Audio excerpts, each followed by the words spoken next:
Welcome to the Author Your Life podcast, where you can write a new script for your life and become the hero of your story. I'm your host, David McRae. You are the author of your life. Let's get started. All you have to decide is what to do with the time that is given to you. In my experience, there's no such thing as luck. It is not our abilities that show what we truly are. It is our choices. Hello, my friends. Welcome back to another episode of Author Your Life. And today I want to talk about the law of attraction. Now, the title of this episode suggests that I'm going to be somewhat critical of the law of attraction, that I'm going to be a bit hard on those who follow the law of attraction, who subscribe to the law of attraction. I just want to begin with a disclaimer that I believe in the law of attraction. I believe that the energy that we send out and the intentions that we have in our life do attract results to us. They do attract things that we want, people that we want to meet, journeys that we want to undertake. I believe that there is a really powerful energy that we can't fully understand or explain yet, and I think will only start to be understood in the decades and centuries to come, of how when we have this place of positive intention and we're very clear on what we want, suddenly things around us in the environment conspire to make that happen. So I believe that the law of attraction is true, but I also believe that the way that the law of attraction is put across and understood is somewhat unhelpful and isn't the full picture. And I'll get back to that in just a moment, but first I want to open with an anecdote that's thrown around a lot as supportive of the law of attraction and really describes a lot of the principles that are held within the law of attraction. And you might be familiar with the story. The story is a story from Jim Carrey, the comedian, the actor, and now actually a motivational speaker and somewhat spiritual guru as well.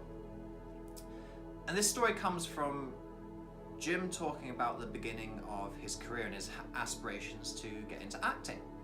So he moved to LA, he moved to Hollywood, and he quickly became the Hollywood stereotype. He was broke, struggling to get auditions, struggling to get a job, struggling to make it, struggling to make ends meet. And Jim Carrey, every evening he would drive up to the Hollywood sign and he would sit there in his car and he would look over Mulholland Drive, which is where a lot of the A-list celebrities and big names in Hollywood live. He'd sit in his car, he'd look out along that road and all the big houses, and he'd imagine himself being an actor, successful enough and wealthy enough to live on Mulholland Drive. He imagined what it would take to become an actor of that fame, an actor of that success. And one night whilst he was there, he took a blank check out of his checkbook, and on it he wrote $10 million for services rendered to acting. And he dated it for the end of 1995. Now this was a few years before, it was the early 90s, 91 or 92. So he wrote himself this check and he said, I'm going to earn $10 million for my acting by 1995. Now Jim Carrey, he continues to drive up to that Hollywood sign to audition for roles.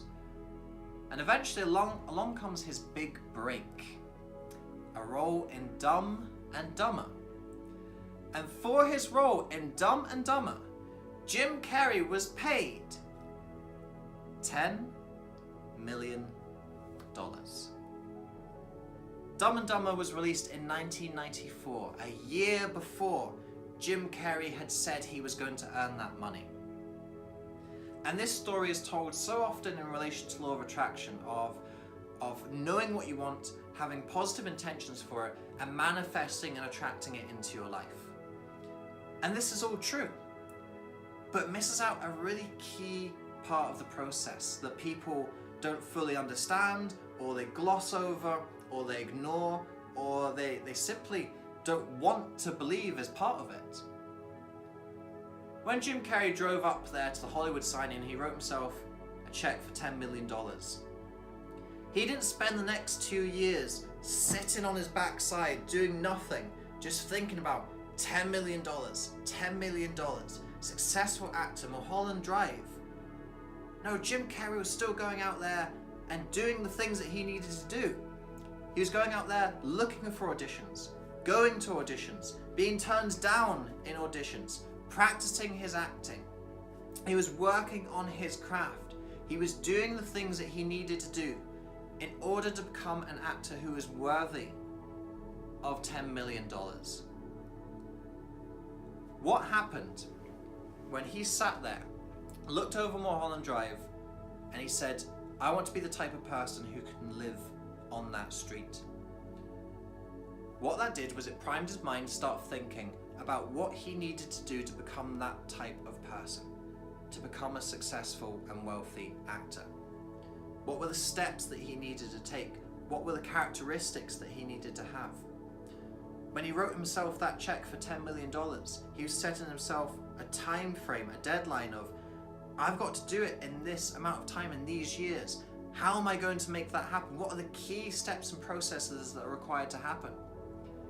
And what he was doing was he was priming his mind, focusing his attention on what was important. So what happens when we do this? We activate a part of our mind called the reticular activating system. Now this part of our mind is primed to filter out information in our environment. We've got so much stimuli coming in at once. We can't process it all equally. We give priority to things. So for example, when we're driving, our attention, should be prioritized on the road in front of us. When we are writing something, we're focused on what we're writing. We're not noticing what's going on around us. If you're in a conversation in a noisy room and suddenly you hear your name rise out of all that noise, that is because your mind is primed to detect your name out of anyone else's name. Because your name has significance to you, your name has importance to you. And what Jim Carrey was doing was he was priming his reticular activating system, his RAS or his RAS, to detect things that would align with his goal of being a famous actor. So maybe one day he's walking down a street, and on a lamppost is a poster advertising for auditions. Now Jim Carrey will notice that walking past because his mind is focused on looking for anything that's going to help him along his path of acting. If Jim Carrey's mind is not processed, he walks down the same street at the same time, past the same lamppost with the same poster, but he misses it. He misses it in all the noise and din of his surroundings. This is the key part of the law of attraction. The law of attraction gets put across so often as positive thinking and putting stuff on your vision boards, the car that you want, the house that you want, the partner that you want, setting intentions and manifesting things into your life. And yes, this is all a good part of it. But the key to the law of attraction that so many people don't get is that you can't have attraction without action. You can't spell attraction without action. A-T-T-R, action is attraction. So I'll meet a lot of people who are into the law of attraction philosophy, which I think is great, I think is wonderful. But when I ask them what they're doing to achieve the things that they want, they just come out with these lines of, I'm thinking about it, I'm setting my intentions on it, I'm meditating on it, I've put it on my vision board, I'm manifesting it. No! The universe helps those who help themselves. If you take actions on your dreams and you have that clear intention, you have that clear focus, then, as Paulo Coelho says in The Alchemist, the universe conspires in your favor. The universe conspires in your favor when you have a dream and a fire in your heart, and you're pursuing that dream with everything that you have. Not when you're sitting at home, looking at your vision board and saying positive affirmations to yourself. And that is something that I feel has done the law of attraction a real discredit and disservice. The book and the film, The Secret, I think were great for bringing this idea into the public consciousness, and I think there's a lot of useful concepts and principles to be taken from it. But something I think really was not explained and clarified at all in The Secret was this notion of you need to take action. You need to work hard to make this stuff happen. And to be honest, I think this allowed it to be more successful and for people to engage with it easily, because it made it look like a get-rich-quick scheme.